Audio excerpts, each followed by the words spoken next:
He found out I was seeing someone else and just vanished. Now I'm losing my mind and everyone thinks I deserve it. Yeah, that's the mess I'm in right now.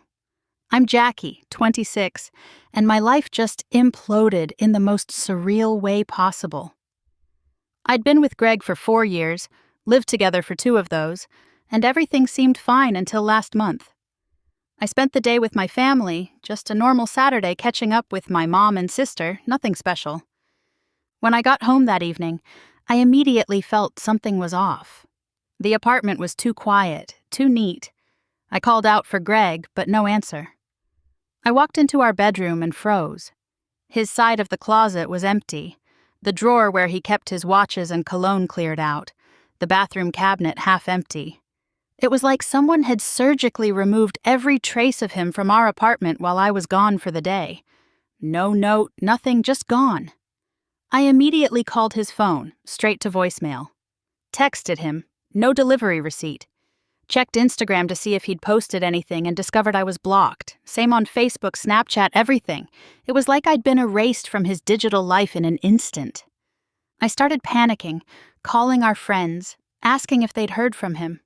Nobody knew anything, or at least that's what they claimed. The weirdest part was how he divided our stuff. We'd bought furniture together, kitchen appliances, all the things couples accumulate over years. But he only took what was undeniably his. The coffee maker he'd brought into the relationship, gone. The couch we'd picked out together at IKEA, still there. It was so calculated, so final. By the 3rd day, our mutual friends started reaching out more, asking what happened. They seemed concerned for both of us. That's when the question started. Did something happen between you two? Did you have a fight? I told them I had absolutely no idea, that everything had been completely normal. And honestly, it had been normal. We weren't fighting. We had dinner together the night before I went to my family's. He kissed me goodbye that morning like he always did. I couldn't sleep, couldn't eat. I started having these intense panic attacks, hyperventilating, chest pain, the works. 1 week in, I was at my breaking point. I'd left probably 50 voicemails, sent hundreds of texts, even tried to reach his parents, who just said, "Greg is fine, but he doesn't want to speak with you." What kind of response is that? After 4 years together, his parents wouldn't even tell me what was wrong. It wasn't until Tasha, my supposed friend, came over with that look. You know, that pitying but slightly judgmental look, and asked in this careful voice, "Jackie, is there anything you need to tell me? Anything that might explain why Greg left?" The way she asked it, I knew. Somehow he knew about Vinny. But how? And why did it matter so much? I maintained my innocent act, of course. "What are you talking about? Everything was perfect between us," I said, my voice cracking appropriately as fresh tears came. And they were real tears, real panic, because my carefully constructed world was crumbling around me and I was losing control of the narrative. The truth is, things with Greg had gotten stale. Not bad, just predictable. He'd been working longer hours at his firm, climbing the ladder, always tired when he got home. We'd settled into this routine where we'd eat dinner, watch Netflix, go to bed. Rinse and repeat. I felt like we were more like roommates than lovers. I was 26 years old and I felt invisible, like I was disappearing into this beige existence. Then Vinny started at my office 3 months ago. God, he was everything Greg wasn't.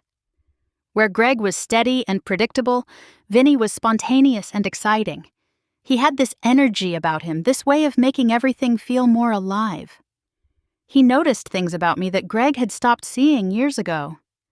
"You look beautiful today, Jackie," he'd say when I wore a new dress. "That color is perfect on you." When was the last time Greg had complimented me like that? I couldn't even remember. It started innocently enough. Vinny would stop by my desk, asking work questions that could have been emails. We'd end up talking for 20 minutes about everything except work. He made me laugh in a way I'd forgotten was possible. He'd suggest we grab coffee to discuss the Henderson account, and we'd spend an hour talking about our dreams, our fears, things I couldn't remember the last time Greg and I had discussed. "You're too smart to be stuck in this dead-end job," Vinny would tell me. You should be running your own firm.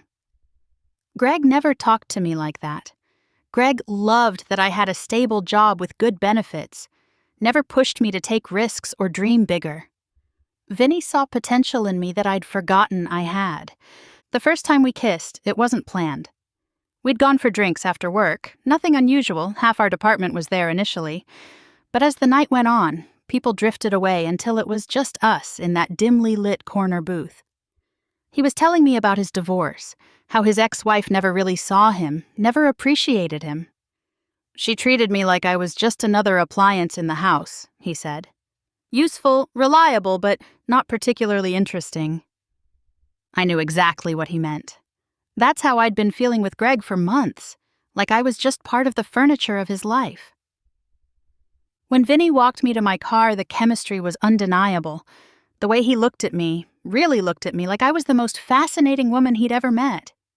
When he kissed me, it was electric in a way that made me realize how dead I'd felt inside. It wasn't just physical, though God, the physical attraction was intense. It was emotional. He made me feel seen, valued, desired. I told myself it was just a kiss, just a moment of weakness that didn't mean anything. But the next day at work, the way he smiled at me across the conference room, the secret we shared, it was intoxicating. I felt alive for the first time in months. We should probably talk about last night, I said when he stopped by my desk. What's to talk about? He grinned. I'm not sorry it happened, are you? I should have said yes. I should have told him I was in a committed relationship and that it couldn't happen again. Instead, I heard myself saying, no, I'm not sorry either.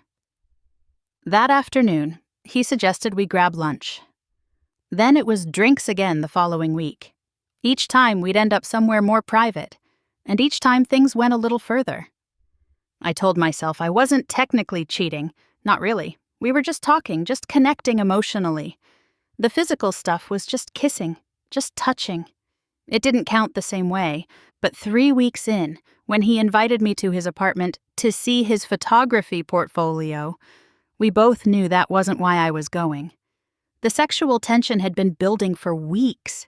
Every accidental touch, every lingering look, every text message had been leading to this moment. His apartment was everything Greg's wasn't. Where Greg and I had chosen safe, practical furniture, Vinny had this artistic, eclectic style.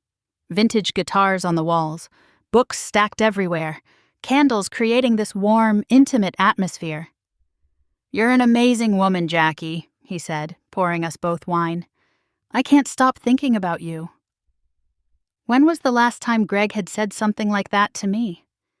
When was the last time he'd looked at me the way Vinny was looking at me right then? What happened next felt inevitable. The months of feeling invisible, unappreciated, taken for granted just melted away in Vinny's arms. He was passionate, attentive, present in a way that made me remember what it felt like to be desired. We spent hours talking afterward, sharing dreams and fears. He told me about places he wanted to travel, books he wanted to write. I told him about the photography business I'd always dreamed of starting but never had the courage to pursue. You should do it, he said, tracing patterns on my bare shoulder. Life's too short to play it safe. Greg would have listed all the reasons why starting my own business was risky, impractical. Vinny encouraged me to dream bigger. For 2 months, I lived this double life. I'd meet Vinny after work, sometimes at his place, sometimes at hotels when we wanted more time together. The sex was incredible, but it was more than that. He made me feel like the woman I'd always wanted to be, confident, sexy, adventurous. With him, I wasn't just Greg's reliable girlfriend with the steady job and the safe life. I was Jackie the photographer, Jackie the entrepreneur, Jackie the woman who could have any man she wanted. I was careful about covering my tracks. I joined a gym to explain the late nights when I was actually with Vinny. I started volunteering at the animal shelter on weekends. At least that's what I told Greg when I was really spending Saturday afternoons in Vinny's bed. I became an expert at managing 2 different phones, 2 different lives. The guilt was manageable because I told myself I wasn't hurting anyone. Greg seemed happy with our routine. He never questioned my new activities, never seemed suspicious. If anything, he seemed pleased that I was branching out and finding new interests. I convinced myself that what he didn't know couldn't hurt him, and what I was doing with Vinny was just filling a need that Greg couldn't meet. "You seem different lately," Greg said one evening as we were making dinner together. "Happier, more energetic." I felt a flicker of panic, but also pride. Of course I seemed happier. I was finally living instead of just existing. "I think the gym membership was a good investment," I said. "And the volunteer work is really fulfilling." "I'm glad," he said, kissing my forehead. "You deserve to be happy." The irony wasn't lost on me, but I pushed it away. I deserved to be happy. And if Greg couldn't make me happy the way Vinny did, whose fault was that, really? Vinny and I talked about the future sometimes. He was recently divorced, free to be with whoever he wanted. "What if you left him?" he'd ask, usually when we were lying in bed after particularly passionate afternoons.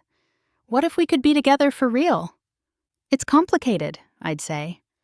Greg and I have built a life together, our lease, our friends, everything is intertwined. "But are you happy?" Vinny would press. "Really happy?" I was happy with Vinny, but leaving Greg felt impossible, too disruptive. I liked the stability Greg provided, the security. Vinny was exciting, but Greg was safe. Why should I have to choose? Why couldn't I have both? Looking back now, I realize how naive I was. I thought I was being so careful, so smart about managing everything. But there were signs Greg was getting suspicious. Questions about why I was working late so often, the way he started checking my phone when I left it unlocked on the coffee table. One evening, he suggested we plan a weekend getaway. "Just the two of us," he said. "I feel like we haven't really connected lately. I miss you." I should have seen it as a warning sign. Instead, I felt annoyed. "We see each other every day, Greg. We live together." "That's not the same thing," he said quietly. "When's the last time we really talked? About something other than bills or schedules?" He was right, but I deflected. "You're the one who's always working late, always tired. Don't put this on me." The weekend trip never happened. 2 weeks later, he was gone. Now, sitting in my empty apartment, I still couldn't understand why he'd reacted so extremely. Yes, I'd been seeing Vinny, but it wasn't like I'd fallen out of love with Greg. I still cared about him, still wanted him in my life. What Vinny and I had was different, passionate, exciting, but not necessarily something I wanted to build a whole life around.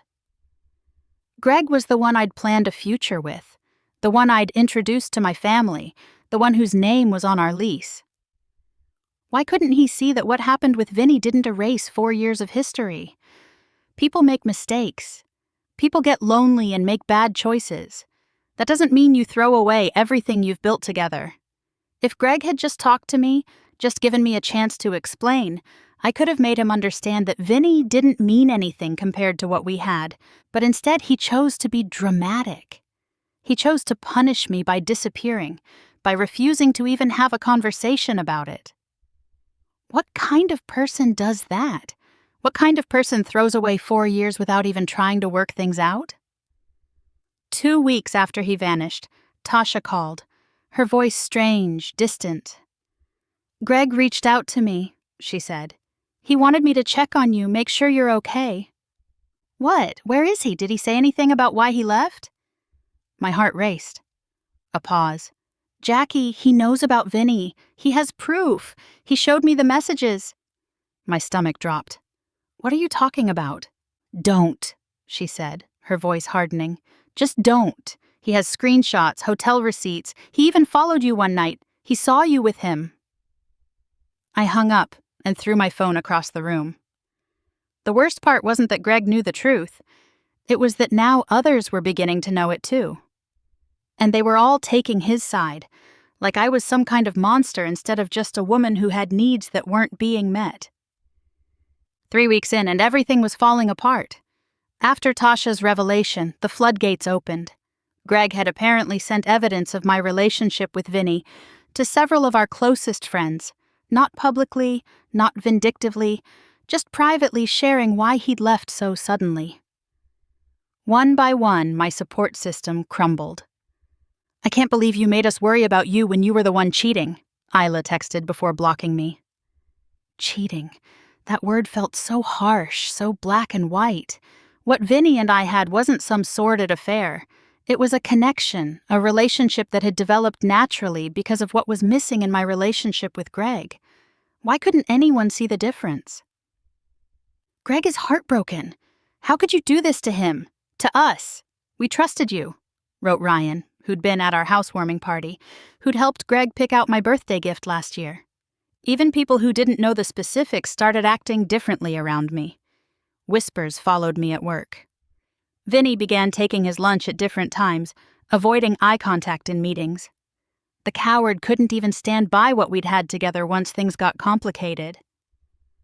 I tried changing the narrative. It wasn't what it looked like, I told anyone who would still listen. Greg and I were practically broken up already. He was emotionally unavailable for months. We barely had sex anymore. He took me for granted. Some people, mostly acquaintances who didn't know Greg well, seemed willing to give me the benefit of the doubt. But those closest to us, they knew better. They'd seen us together at parties, at dinners. They remembered how Greg looked at me, how he always made sure I was included, comfortable, happy. But they didn't see what I saw. They didn't see how he'd stopped really seeing me, stopped appreciating me. They didn't understand how lonely I'd been, how invisible I'd felt in my own relationship. "You know what your problem is?" my sister finally snapped after listening to me explain the situation for the 5th time. "You can't stand that he didn't give you the satisfaction of seeing him broken. He just opted out, and it's driving you crazy." She was wrong, though I'd never admit it to her. My problem was that Greg was being unreasonable.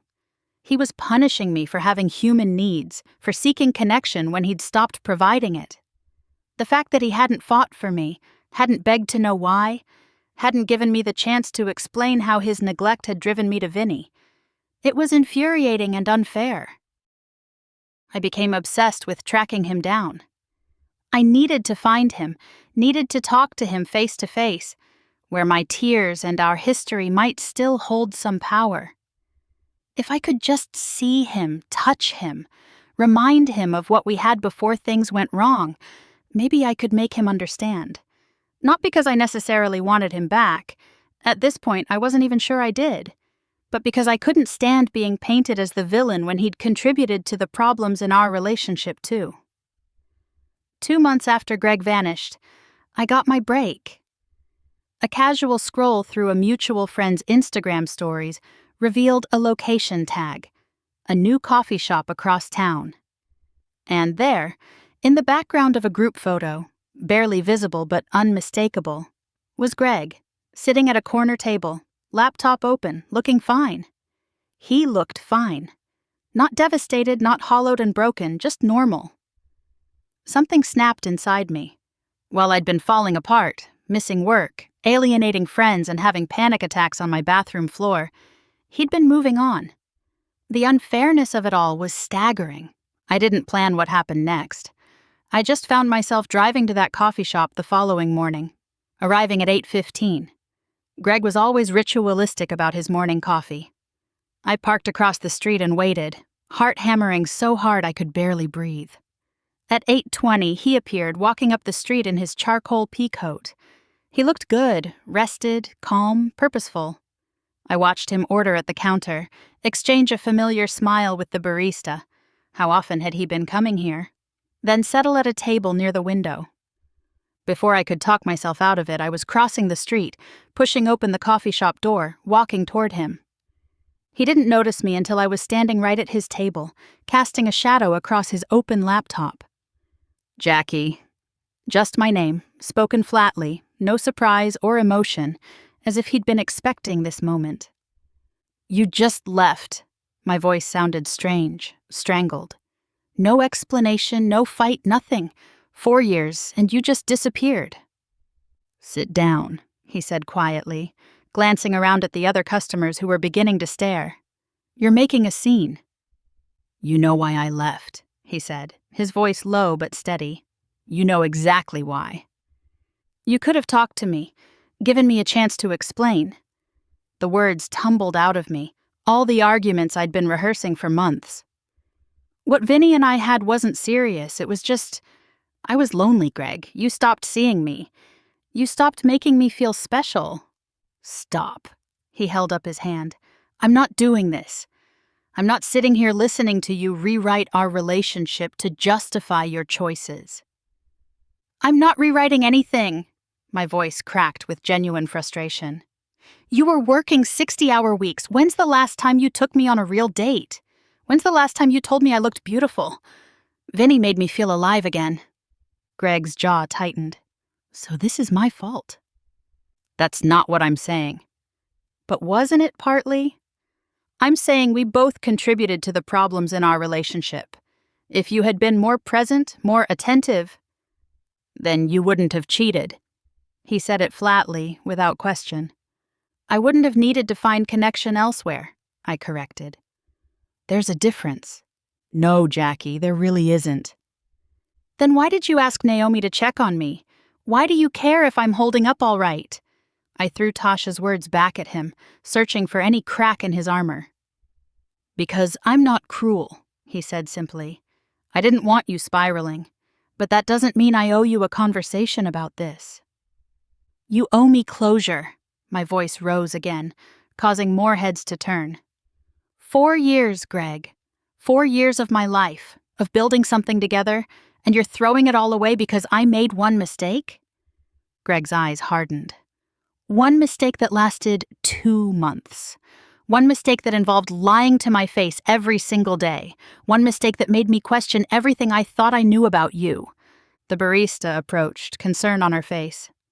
Everything okay here? It's fine, Sophia, Greg said. He knew her name, of course he did. I was just leaving.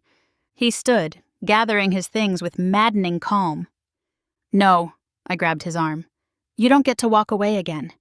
I need to understand why you're being so cruel about this, why you can't forgive me. Ma'am, the barista interrupted, I'm going to have to ask you to lower your voice or leave. Greg gently removed my hand from his arm. What you need isn't something I can give you anymore, Jackie. Where are you living? I demanded, desperation making me reckless. Are you seeing someone new already? Is that it? You found someone else and now you're using what happened with Vinny as an excuse? He sighed, looking genuinely tired now. This is exactly why I left the way I did. I knew any conversation would just be you trying to control the situation. Make yourself the victim. Find ways to blame me. I'm done with that dynamic. Sir, the barista said to Greg, do you need me to call someone? No need, he said, sliding his laptop into his bag. I was just leaving. To me, he added quietly, don't come looking for me again, Jackie. It's over. Let both of us move on. As he walked toward the door, I called after him. So that's it? 4 years ends like this? He paused, turned slightly. No, it ended 2 months ago when you decided Vinny was more important than our relationship. This is just you refusing to accept it. 6 months after Greg disappeared from my life, I sat in my new apartment, smaller and in a less desirable neighborhood than the one we'd shared. I'd kept my job, barely, though the promotion I'd been in line for went to someone else. Vinny, ironically. He avoided eye contact in the hallways now. Some friends had tentatively reconnected after my public pursuit of Greg stopped, though our relationships remained strained. You seem better? My sister said over coffee that morning, though her eyes held a question. I am, I replied automatically. The lie came easily after so many months of practice. Work's going well. I'm thinking of taking a vacation next month. Good, she hesitated. Then have you heard about Greg? My heart stuttered painfully. Should I have? He's engaged to Brianna, the woman he's been seeing. It was on Instagram last night. The coffee turned to acid in my stomach. 6 months. 6 months from discovering my relationship with Vinny to proposing to someone new. The cosmic unfairness of it burned like bile in my throat. At home, I broke my 6-week streak of not looking him up online. There it was. The announcement, the ring, the glowing comments from friends, our friends, congratulating him on finding someone who deserves you, celebrating their perfect match. One comment from Naomi stuck out painfully. "So happy you found your person after everything. You deserve this happiness more than anyone." I scrolled through photos of them together, hiking, at parties, cooking in what must be his kitchen. She fit seamlessly into the life that was supposed to be mine. In each picture, Greg looked relaxed, genuinely happy in a way I couldn't remember seeing in our later years together. But of course he looked happy. He'd found his rebound, someone to stroke his ego and make him feel like the victim in our story. Someone who probably worshipped the ground he walked on and never challenged him or had needs of her own. My phone pinged with a notification, a group message from Parker to several old friends, including me, probably by accident. He was organizing Greg and Brianna's engagement party. The message included details of the venue, an upscale rooftop bar downtown. 3 glasses of wine later, the idea had metamorphosed from unthinkable to inevitable. I would go. Not to cause a scene, I told myself. I was past that stage of grief. Just to see them together with my own eyes, to understand what she had that I didn't, to get the closure Greg had denied me by disappearing. The night of the party, I spent hours getting ready. New dress, professional makeup, hair styled perfectly.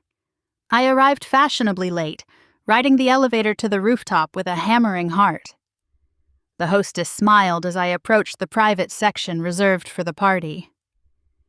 "Name Jackie Mitchell," I said confidently. "I'm with the engagement celebration." She checked her tablet, smile faltering. "I'm sorry, I don't see your name on the list." "Jackie, what are you doing here?" I turned to find Parker staring at me, champagne glass in hand, confusion giving way to alarm. "I got the invitation," I said, gesturing vaguely at my phone, the group message. His face fell. "That was sent to you by mistake. You know you're not supposed to be here." More heads were turning now. And then, through the crowd, I saw him. Greg, handsome in a navy suit, arm around a woman in a white dress who had to be Brianna. Our eyes met across the rooftop. His smile vanished, his body tensed slightly, instinctively pulling Brianna closer to his side. A protective gesture that spoke volumes about how he now saw me, as a threat. The hostess was speaking into her earpiece now. "Security to the rooftop, please." "Jackie, you need to leave," Parker said gently but firmly, taking my arm. "This isn't about you. It hasn't been about you for a long time." Security arrived, 2 men in dark suits with discreet earpieces. "Ma'am, we need you to come with us." "I'm leaving," I said, snatching my purse. "Tell Greg congratulations from me. Tell him I hope she makes him happier than I apparently did. And tell him that what we had was real, no matter how he wants to rewrite history now." As security escorted me to the elevator, I caught one last glimpse of the party. Greg was speaking urgently to Brianna, who looked concerned but not angry. Their friends had gathered protectively around them, shielding the happy couple from the crazy ex's intrusion. In that moment, the truth I'd been avoiding for months finally crystallized. I was being painted as the villain in their story, the obstacle they'd overcome, the cautionary tale they'd tell at dinner parties years from now. But they were wrong. I wasn't the villain. I was just a woman who had made a mistake, who had human needs that weren't being met, who deserved better than to be abandoned without a fight. My phone buzzed in my purse as I hailed a cab. I ignored it, assuming it was my sister, who'd be hearing about this disaster within minutes from someone at the party. Eventually, I checked my phone. 3 missed calls from my sister. 2 texts from her. "Please tell me you didn't go to that party," followed by, "Call me ASAP." A message from an unknown number. "This is Brianna. We need to talk." My heart stopped. Brianna, Greg's fiancée, had my number. My thumbs hovered over the screen, mind racing. Maybe she'd seen through Greg's narrative. Maybe she wanted to hear my side of the story. I finally typed, "When and where?" The response came quickly. "Tomorrow, 2 p.m., Riverfront Coffee on Main." I slept poorly, imagining every possible scenario for this meeting. Maybe Brianna had doubts about Greg. Maybe she'd realized he was the type of man who could just walk away from a 4-year relationship without even trying to work things out. Maybe she wanted to know what she was really getting herself into. The next day, I arrived at the coffee shop 20 minutes early, choosing a corner table with a view of the door. At exactly 2, she walked in. I recognized her immediately from the photos, though she looked different in person, taller than I'd imagined, with a quiet confidence in the way she carried herself. No visible engagement ring. She'd tucked it away, I realized, for this meeting. "Jackie," she said, sitting down across from me. "Thank you for coming." "Did Greg send you?" I asked immediately. "No," she wrapped her hands around her mug. "He doesn't know I'm here, and I'd prefer to keep it that way." "Then why?" I studied her face, looking for cracks in the facade. "I wanted to see you for myself," she said simply. "To understand." Understand what? The woman who hurt him so badly. Her bluntness caught me off guard, but there was no malice in it. Something defensive flared in my chest. "Is that what he told you? That I hurt him?" "Among other things." She took a sip of her coffee, watching me carefully. "Then you don't know the whole story," I said, leaning forward. "You don't know how he neglected our relationship for months. How he stopped seeing me, stopped making any effort. I was lonely, Brianna. I felt invisible in my own relationship." She nodded slowly. "And that justified cheating on him?" "I didn't cheat," I said quickly. "Not really. What Vinny and I had was... It was an emotional connection that developed because of what was missing with Greg.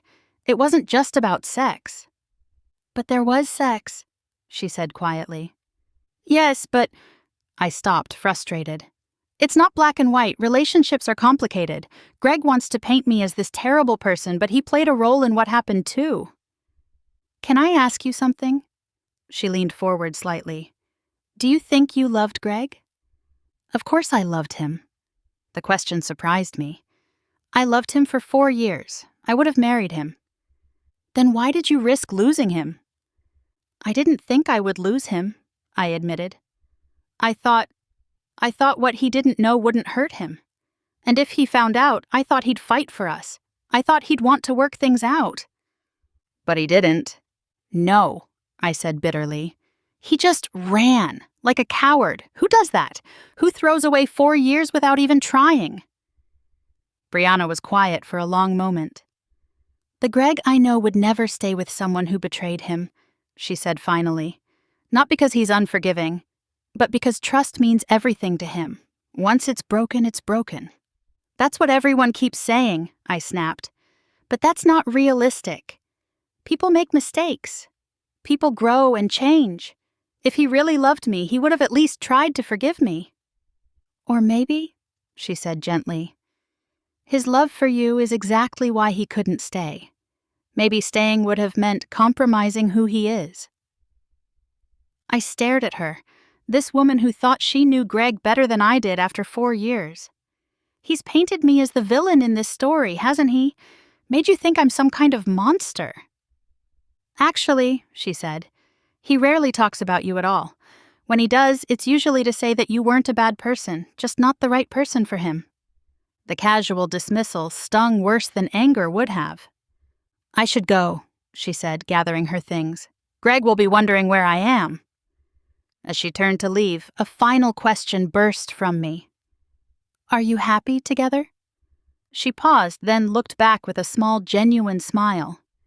"Yes, we are. We have something I don't think you and Greg ever really had." "Which is?" "Trust," she said simply.